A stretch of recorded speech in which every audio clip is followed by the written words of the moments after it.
Assalamu alaikum aziz qarindoshlar. Bugun 2024-yili 11 ayning 2 kuni shanba. Men Amerikaning Los Angeles shahrida yashaydigan Erkin Sidiq 2 haftada bir qatim qildigan naq maydon videosiga chiqishim. Bugun jami 6 cho'ng mazmun bor. Uniki birinchisi hammamizning xabarida bo'lgandek Dunyo Uyg'ur qurultiyining 8-qurultiyi nimada Bosniyada g'alabalik echilib, g'alabalik tamomlanib, yangi rahbarlik qo'shini saylab chiqildi. Bu bir nihoyatda muvaffaqiyatli yig'in bo'ldi. Men bu ahvolni, bularni Dunyo qurultiyiniki yangi saylangan rahbarlarini chin ko'nglimdan tabriklayman. Muborak bo'lsin. Xudoyim bursa 8 navbatlik Dunyo qurultiyi rahbarlik gruppasimi qurultayning ishini burunqilarga o'xshash hatto ulardan yaxshi qilib mang'alay deb o'ylayman, ishidaman, ham shunga tilakdoshman. Uyg'urlar haqidagi yana bir xabar ehtimol oldinglar. Yaponiyadagi qizimiz Arfiya Yaponiya parlament a'zoligiga qaytadan saylandi 2 qatim.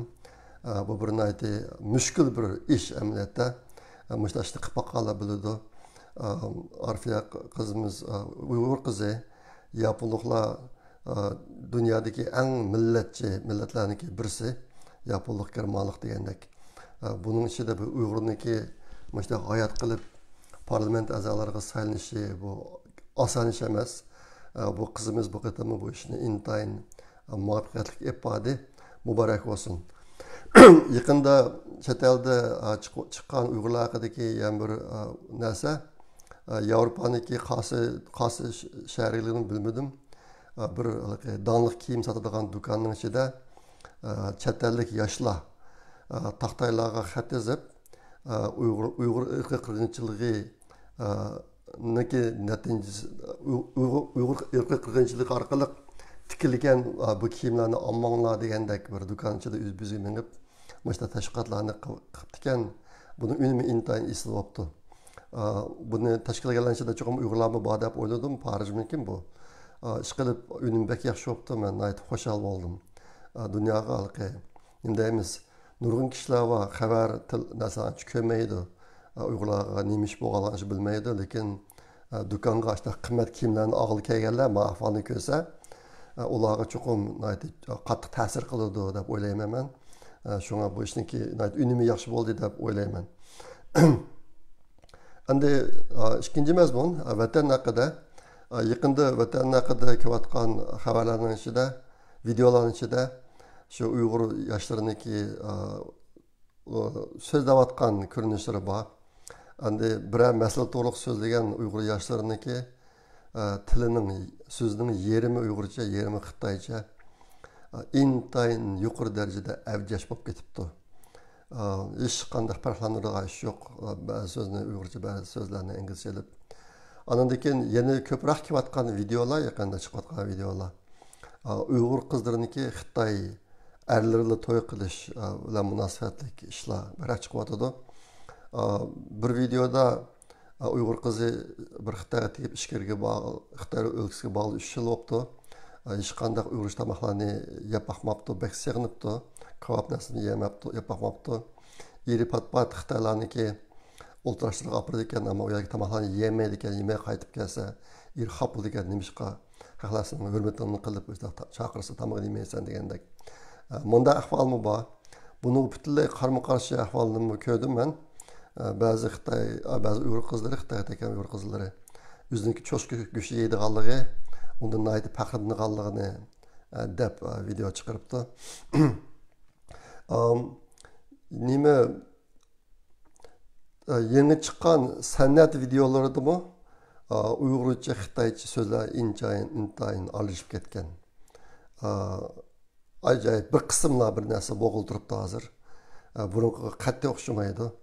Andan keyin yana ba'zi videolarda arxotulluq munosabatdagi yomon ishlar bir-birisinin üstünden şikayet kıldıgan işler, anlaşlar çıkıltırıptı. Çıkılıp umumizlik ahval Uygur cemiyetinde ahlak cihetiki zor çekiniş, zor veyrancılık ahvoli aks ettirilgan videolar ko'proq chiqyotidi. Yine ba'zi videoda dadasi yangi tug'ilgan chaqda dadasi lagerga kirib ketgan bolalar hozir 7 yoshga kiribdi. 7 yoshga kirib top tepadigan holatlar kelib qopti. Mushaq videolarni ko'rdim men. Andan keyin Uyg'ur dehqonlarini Xitoylar ko'chman bo'lib kelgan Xitoylar Uyg'urlarniki yerini beg'ini egallab olib, Uyg'ur dehqonlarini qul ishchi uni ishiltib bo'zaqayotgan ahvollar. Bundaq videolar biroz ko'p chiqyapti hozir. Hozir endi Xitoy iqtisodiyotidagi nacharlashganligi Urumchida, cho'ng shaharlarda, viloyat shaharlarda aksat qilib turibdi. Do'konlar quruq, burunqi qaynoq bozorlar yo'q. Do'konda savdo qiladiganlar ancha yo'q. Men bir videoda ko'rdim, Urumchida o'xshaydi 3 qavatlik bino kasalangan. Cho'ng bino, uning ichiga nurg'un kichik do'konlar silinib turgan asli savdogarlarga ijaraga berdiganlar. Lekin u yer quruq, butun bino quruq, hech qanday odam yo'q. Andan keyin o silingan kichik do'konlarning eshigini uchi qata taqlab qulplanmagan. Uni ijaraga olib savdo qilgan odam yo'q. Ashtaqa videolarni ko'rdim. Ishqilib hozir mening oldimga kelayotgan manzara biz burun bildigan vatan asosan g'oyib bo'libdi deb ashtaqa hissiyotga keldim. Ba'zida o'ylayman, agar keyincha shu ishqilib hozir vatanniga qaytib berib, vatanni ko'rishning o'zimi intayin azob bir ishdak his qildim men. O'zim ko'rgan manzaralarga asosan. Üçüncü mazmun Amerika xabari. Shunga Amerikaniki yaqinqi medialar asosan shu nima to'g'riliq bo'lyotdi. Saylam to'g'riliq xabarlarda bor. Saylam kelar seshanba kuni bo'ladi. Endi bir necha kunlar qoldi. Bugun shanba. Bir necha kunlar qoldi. Hozir endi raisnashniki natijalar ko'proq chiqyotdi medialarga. Cho'ng media shirkatlarininki davatgan gaplarga qarasanglar, Harris bilan Trumpniki yotgan nomerlari yaqin bir-birisiga yaqin. Bu yerda bir masala hozir cho'ng medianiki ichida solchilar bak ko'p. Demokratik partiyani qo'llaydiganlar bak ko'p. Ashta bir ahvol bor. Endi bu raisnashniki biroz ishonchlik bo'lgan narsalar pul tikishadigan yerlarmi bor Amerikada. Masalan, bir qism odamlar Trumpga pul tikadi, bir qism Harrisga pul tikadi. Bularniki davatgan sonlari biroz amniyatga uyg'unroq. Nima degan chog'da pul xashlab qilgan odamlar pul xashlab maoshni qilgan vaqtida bo'lib shaxsiylar ovoz berdiganlar. Ular obdan o'ylanib qiladi endi. Masalan, Trumpga pul tikkanlar chuqum Trump utudi deb o'ylaydi. Harrisga pul tikkanlar chuqum Harrisni utudi deb o'ylaydi. Bu pul tikadigan yerlarda Trump bilan Harrisniki evatgan nomerning farqi 20 mingdak farqi bor. O'sha ketyapti. Shularni birisiga diqqat qildim men yaqinqi bir hafta ichida qanday ketyapti deb. Shu chorshanba kuni mushtaq pul tikish ishini qilayotgan shirkatniki torbeti. Chorshanba kuni ashta torbetining birisida Donald Trumpniki olgan nomeri 60, Harrisniki 40 di. Chorshanba kuniga kelgichilik. Bu torbetida nima qildi ekan desanglar, agar siz Trumpni pul tikmoqchi bo'lsangiz, uni kontrakt deydi ekan, kelishimni sotib oldi ekansiz yoki bilet sotib oldi ekansiz. Şu chorshanba kuni bu biletniki bahsi Trumpning bileting bahsi 60 tiyin, 60 sent, Harrisniki 40 sent ekandiq. Bahs ashtaqqanda ikkisining farqi saq 20 sent farqi bor endi. Ashtaqqandiq mush payshanba andiki juma tunugin, 2 kun intayin o'zgarish bo'ldi, cho'ng o'zgarish bo'ldi. Hozir tunugin Trumpniki 54 sent qichib qoldi, 54 tiyinga. Harrisniki 43 tiyin bo'ldi hozir. Harrisning o'sib, Trumpning biroz tushdi. Ondan shu oldingi 2020 yildagi saylovdan keyin Trump bir media shirkat qurgan. Haqiqat, Truth degan bir media şirketi. Şirketini kurup bunu bozağa sağan. Buniki payçekenin bahası özgürlük durdu endi.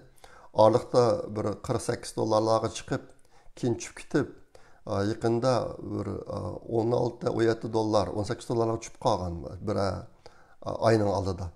Keyin bu örleşke başlap, o'tgan haftaniki dushanba, seshanba kunlari masalan 50 dollarni eshib ketdi bahası. Eshib ketib, umumyuzlik vaziyat hamda Trump chuqum ustida ekan degan bir tuyg'uni bergan. Endi xalqlar Trump ustida deb uni ishonmasa, unda uning paychekini olmaydi endi. Aytaq bo'lgan bu ahvoldami oldingi 2 kun cho'ng o'zgarish bo'ldi. Shu payshanba, juma kuni. Bu payniki bosib dahshat tushib 52 dollardan tunugun 30 dollarga tushib qoldi. 30 dollar bilan 31 dollarning oraliqiga. Bu oraliqda nima ish bo'layotdi uqilolmaydi. Ishqilib oldingi 2 kun ichida o'zgarish bek cho'ng. Odamni cho'chitadigan darajada cho'ng bo'layotdi. Hozir nurun kishilar yana ham Trump ustida deb qarayotdi. Endi shulardan bilolmaydi. Hozir farq endi. Masalan, bu biletniki bahasidagi farq Trumpniki 54 tiyin, 54 sent, Harrisniki 43 sent hozir sharab turadi. Paycheki tushib ketdi oldingi 2 kun.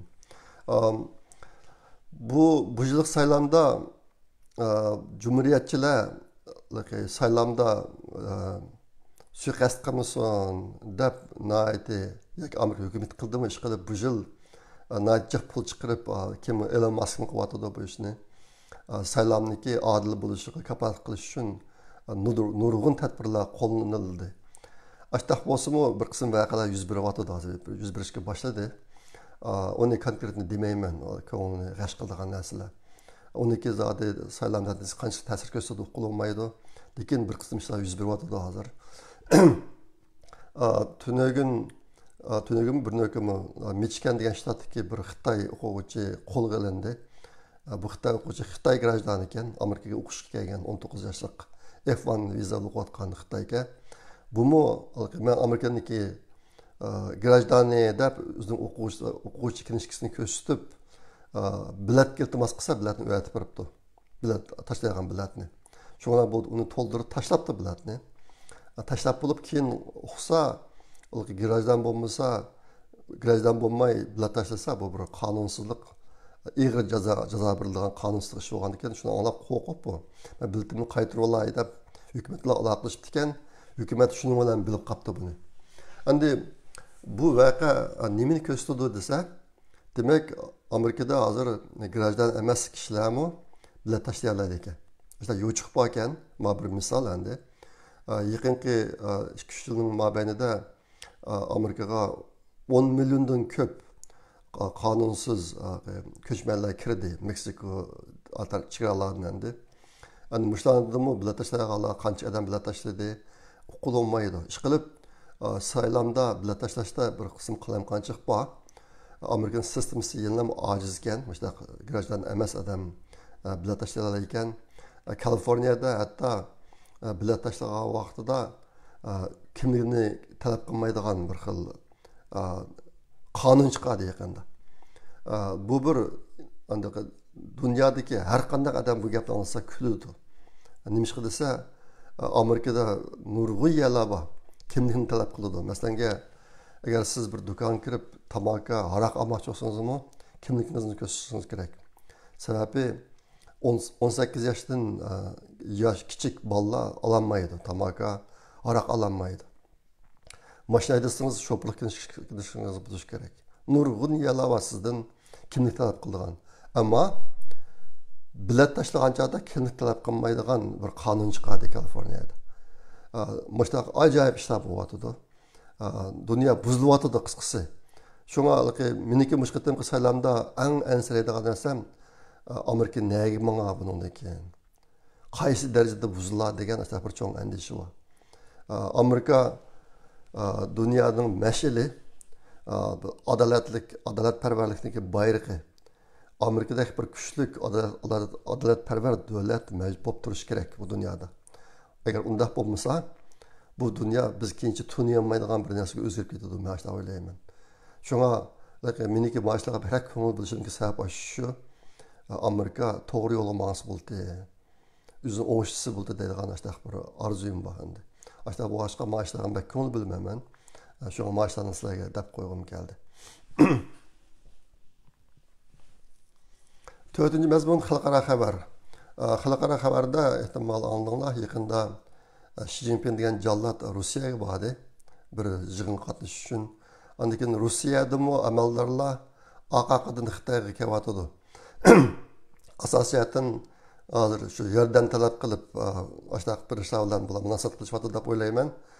Xalqarada bu gaplar bak cho'ng xabar bo'lib ketmadi. Masalan, Xi Jinpingniki Rusiyaga borgani bak cho'ng xabar bo'lib ketmadi, ammo mushtaşlar bo'ldi yaqinda. Yaqinda bo'lgan cho'ngroq bir ish Shimoliy Koreya Rusiyaga askar kirgizibdi. Yordam qilib endi. Hozirgi mo'lchar kirgan askarning soni 12 mingdan ko'proq askar kirdi deydi. Bular dastlabida shu Rossiyaning ichida chegaraga yaqin yerlarda turibdi. Ehtimol hozir yaqinda necha kunning oldida Ukrainaning chegaraga kirishga boshladi degan gaplarni anladim men. Mana bir ish bo'lyotdi. Bu nayta cho'ng xabar xalqarada. Bu hozir endi Amerika, Yevropa nechkamdan o'zini biroz kontrol qilib turgan. Rossiya Ukraina urushini bek eg'irlik darajasini bundan ustun ko'tarib o'tmayli deb. Masalan, Amerika Ukrainaga bir qism qurollarni berdi. Lekin bu qurollarni Rossiyaning ichida ishlasang bo'lmaydi. Rossiyaning ichiga hujum qilishsang bo'lmaydi deb chaytib turuldi hozir endi. Endi Shimoliy Koreya askarlariniki Rossiyaga yordamga berishi bilan ma ahvollarda o'zgarish bo'ladi degan farazlar o'tirib chiqyapti. Bo'libmi Amerika, Yaponiya, Janubiy Koreya, Tayvan bular birlikda yana birlikda bir birlik tuzib Ukrainaga yordam qilishi mumkin deydi. Bu ishlarning yuz berishi bilan Xi Jinping degan jallatniki Tayvanga hujum qilishi texmo qiyinlashdi hozir. Nimishqa degan joyda agar ishlash bo'lib qolsa endi nurg'un davlatlar Amerika bilan birga turib Tayvanga yordam qilishi mumkin. Anundan boshqa yana Ukrainadagi prezident uzmin davotida Ukraina Rossiya urushi kelajak oxirlashadi. Kelajak mush vaqtlarda oxirlashadi degan gaplarmi o'tirg'a chiqyotdi. Endi qanday bo'ladi hozir hech nimaga ishongil bo'lmaydigan bir vaziyat yuz beryapti dunyoda. Qanday bo'ldi keyin qarasak bo'ldi endi. Bugun so'zlayotgan 5-mazmun Xitoy xabari. Nima 10-yaniki 29-kuni Xitoyniki Beijingdagi markaziy partiya maktabi Zhongyang Tangshan deydi. Aşağıda bir yig'in ochildi. Bu yig'in 20-ci Xitoy Kompartiyasining 20-ci qurultayı 3-cü umumiy yig'inning ro'yi haqida muhokama qilish yig'ini edi, bir yig'in ochildi. Bu shu yig'inniki tushdan burun ochilish murosimiga Xitoydagi o'lka ministr va uningdan yuqori darajali kadrlarniki hammasi qatnashdi. Bu yig'inniki ko'lami ahvoli qarasa bu xuddi bir 20-ci qurultayniki 4-cü umumiy yig'indek ko'rinadi bu yig'inniki umumiy ahvoli. Lekin unda deb atlamadi bular. Buni 3-cü umumiy yig'indagi ro'y haqidagi muhokama yig'ini deb boshlab e'lon qildi. Mushtaq bir yig'in ochildi. Aslida 3-cü umumiy yig'in o'tgan yil 10-oyda ochilishi kerakdi. U kechiktirilib, bu yil 7-oyda ochildi, xabarlarda bor. 7-oydagi 3-cü umumiy yig'in jarayonida Xi Jinping degan jallat kasal bo'lib, orliqda yo'qolib ketdi. Keyin 5-operatsiya qilib chiqqan ahvollar bo'ldi. Shunga o'tgan yil 10-oyda ochildigan 3-cü umumiy yig'in bu yil 7-oyda ochildi. Bu yil 10-oyda aslida 4-cü umumiy yig'in ochilishi kerak ekan. Burungi qoida bo'yicha. Lekin bu yig'in hozircha ochilmaydigan bo'lyapti. Buni kelar yil 4-oyda ochildi ekan degan gaplar bor. Qanday bo'ldi uqmayman. Hozir shu gaplar o'tirib chiqyapti endi. Mush qatimki yig'inda Xi Jinping degan jallat so'z qildi ochilish murosimi sifatida endi. Uniki boshdan ta'kidlagan bir qolgan narsa hammasi qiliblik gaplar, odamning ishini pushirgan hech qanday ta'mi yo'q gaplar. Biroz yenglik deb qaralgan gap. Bu qatim Xi Jinping iqtisodni bek ta'kidlab, bu yil 2024 yildagi keyingi 2 oyda iqtisodni bir yuksaltirish mushtaq bir tanlovini o'tirib qo'ydi bu. Endi bu nimadan darak berdi desa, Xitoy iqtisodiniki qaysi darajada nacharlashganligidan darak berdi. Bu vaqtda yana mushtaq bir ahvolni aks ettiradigan boshqa dokladlarni o'tirg'a chiqyotdi. Yaqinda Xitoyniki statistika idorasi 10-27 kuni bir doklad e'lon qildi.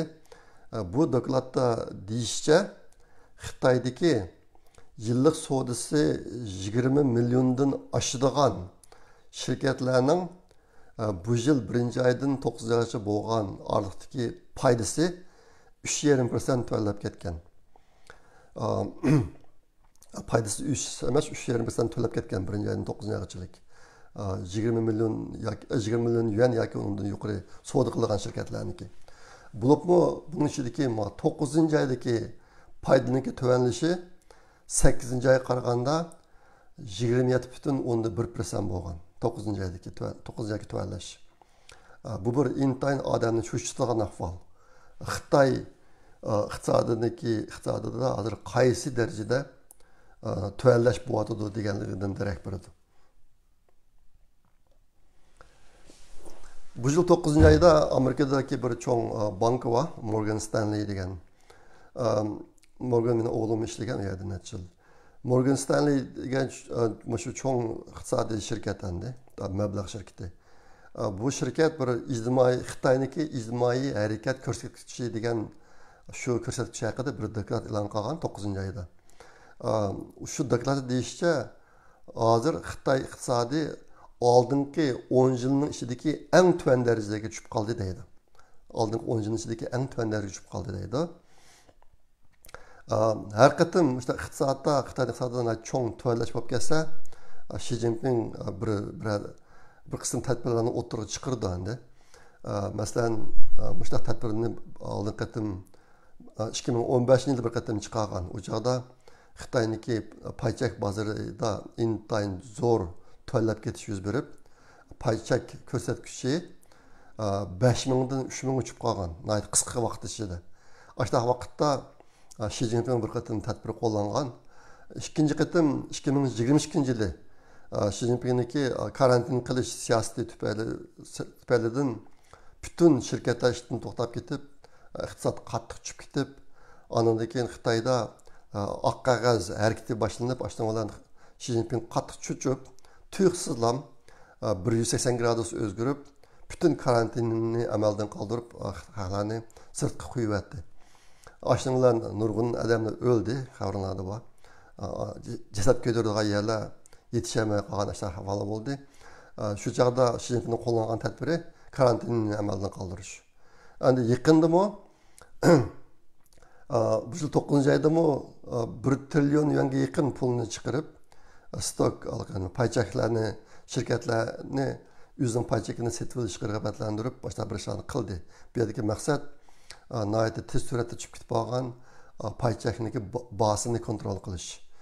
Shu maqsad bilan ishlar qildi, lekin Xitoyniki paychakning bahosi bir haftadak o'sib, undagilar yana tushishga boshladi. Hozir tushib yana xil bir yerga berib bo'ldi hozir. Ashta boshqa bu unum bermadi. Endi hozirgi Morgan Stanley va boshqa kishilarniki faraz qilishicha, agar Xitoy bu qatim iqtisodni qaytadan gullantiraman desa, uniga kam deganda 1 trillion dollar 1 trilliondan 1,5 trilliongachilik dollar ashtaq pul mablag' ketadi, davatadi. Xitoyning asli maqsadi bu yil Xitoy GDP'sini 5% o'stirishdi. Hozir bu butunlay mumkin emas. Hozir natijashtaq. Endi ehtimol Xitoy hozir Klaraptadagi Amerikaning prezidentlik saylovini saqlab o'tadi. Ammo shu saylovniki natijasi chiqib bo'lgandan keyin yana bir qism tadbirlarni o'tirib qo'yish mumkin, o'tirib chiqish mumkin.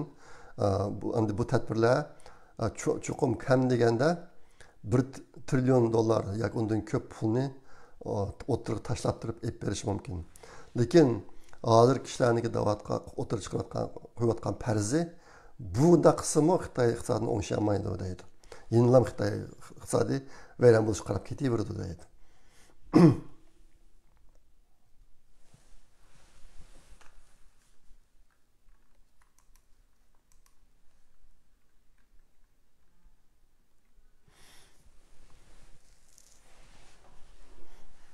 Andan keyin yaqında chiqqan yana bir cho'ng xabar, oldingi bir qancha kunning ichida chiqdi bu xabar.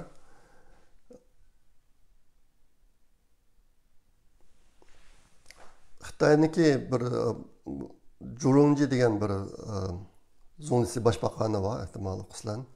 Hozir 96 yoshga kirdi bu. Bu Xi Jinping yaxshi ko'rmaydi. Onunki bir videosi var, bir çoğun yığında, kurultayda bir çoğun kurultayı o deyimiz, 20. kurultayımken Xi Jinping'e yakılıp hem adam çağçasam bu adam çağçamaya oturdu. Bu adam gaygı paydap koydu, Deng Xiaoping'ni kollaydıgan, Deng Xiaoping'in siyasını kollaydıgan, Xitay'ni içvetiş siyasını kollaydıgan bir adam. Şununla Xi Jinping'le çıkışamaydıgan. Bu adamni 9 ayının 20. günü öldü degan xabar chiqqan. Lekin oldingi kuni bu adamning xabari yeni chiqdi o'tirga. Bu adam o'lmabdi. 10-niki 25 kuni Tsinghua Universitetidagi iqtisod boshqarish institutida bir yig'in ochildi.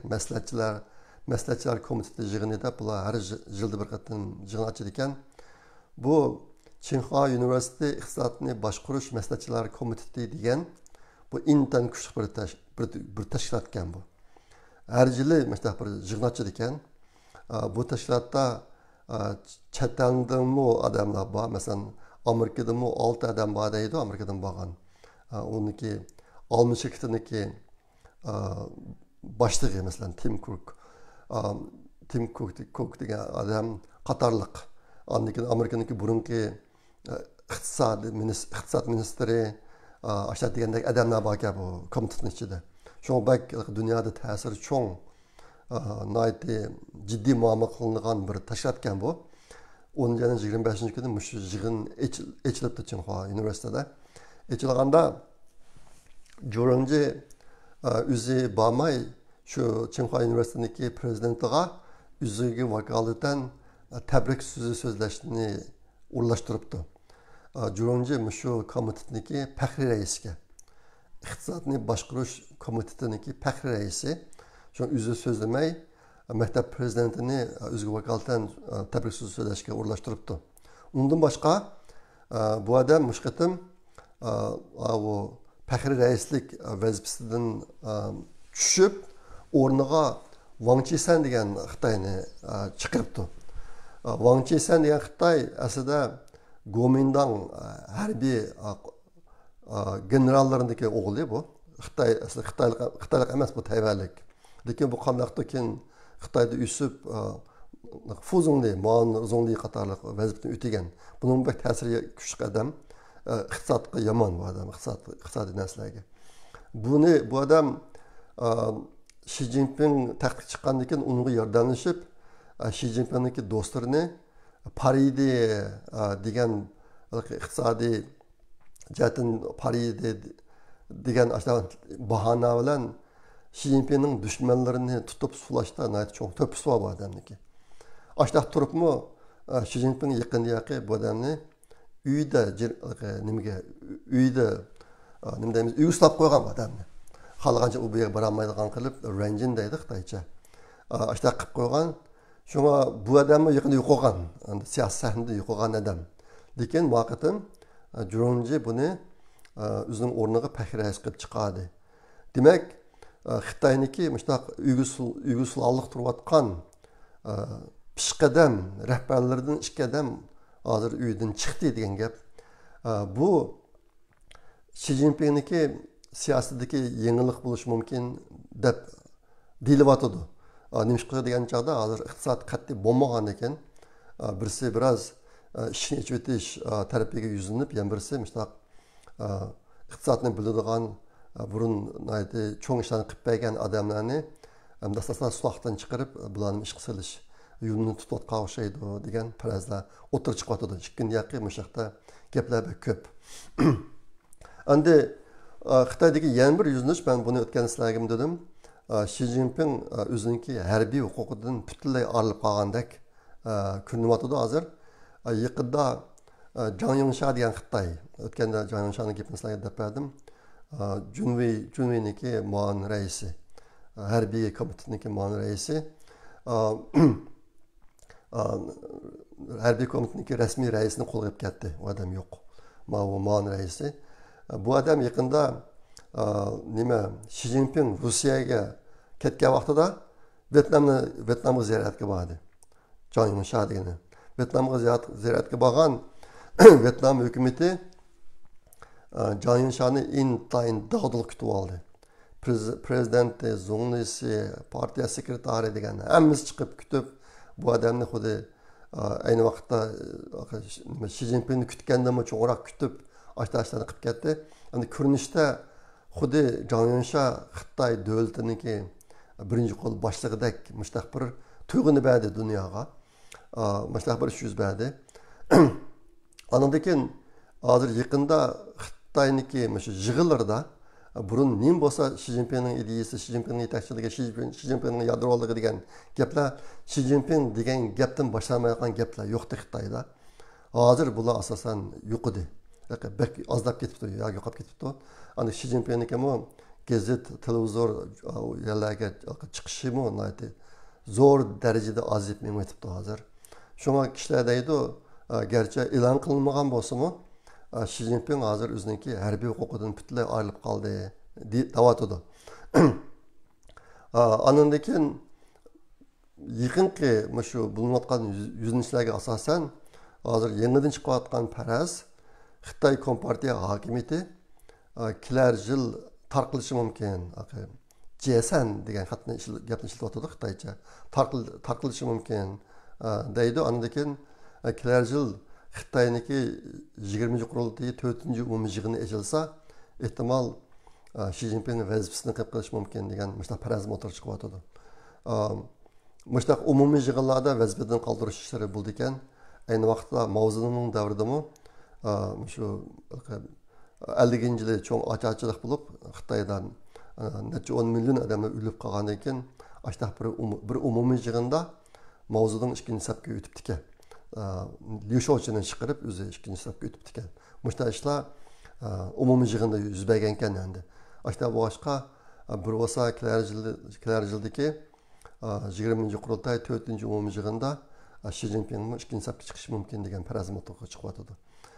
Agar mushta ishlar yuz bersa, biz uchun yaxshi ish, ehtimol Uyg'urlar uchun bir qism yaxshi fursatlar kelishi mumkin.